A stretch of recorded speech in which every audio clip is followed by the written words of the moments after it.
Dans cette vidéo, il est question de la symphonie numéro 4 de Pierre Tchaïkovski. Je t'explique l'essentiel sur l'œuvre et sur le compositeur.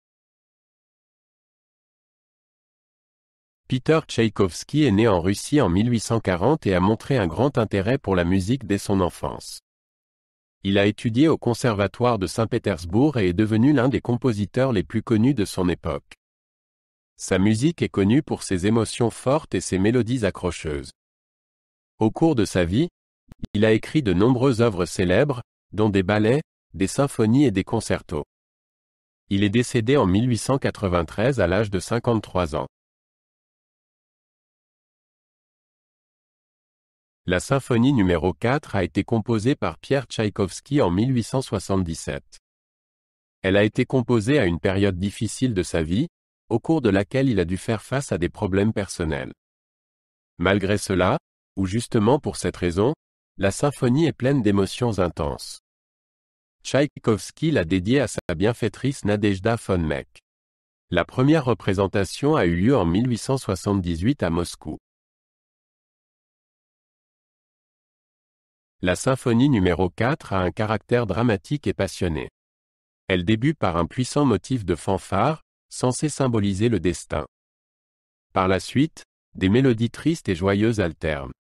La musique reflète les luttes intérieures et les espoirs du compositeur. Le dernier mouvement s'achève finalement sur une note triomphale.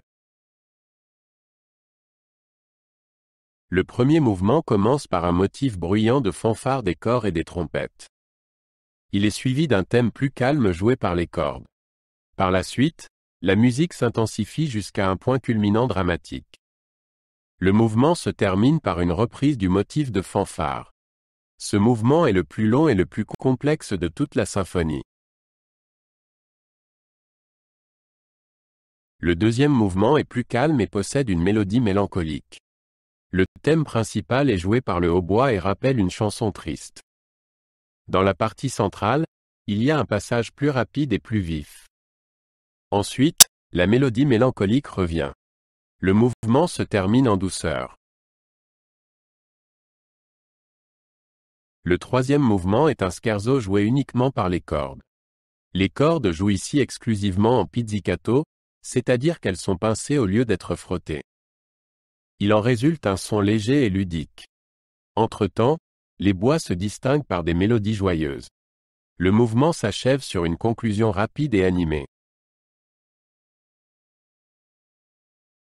Le quatrième mouvement commence par un thème puissant et rapide.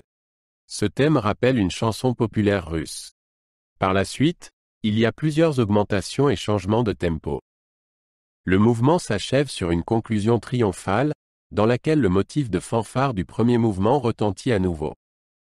Ce mouvement transmet un sentiment de joie et d'énergie.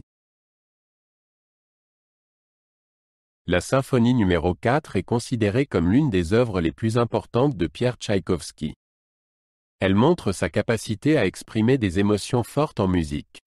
Le mélange de drame, de mélancolie et de joie en fait une œuvre particulière. De nombreux chefs d'orchestre et orchestres apprécient cette symphonie pour sa structure musicale passionnante. Elle fait aujourd'hui partie intégrante du répertoire de concerts classiques. La musique de Pierre Tchaïkovski est encore jouée aujourd'hui dans le monde entier. Sa symphonie numéro 4 continue d'inspirer les musiciens et les auditeurs. Elle nous rappelle son grand talent et sa capacité à traduire les émotions en musique. Tchaïkovski a laissé un héritage musical qui a inspiré des générations de musiciens. Ses œuvres continueront d'enthousiasmer les gens à l'avenir.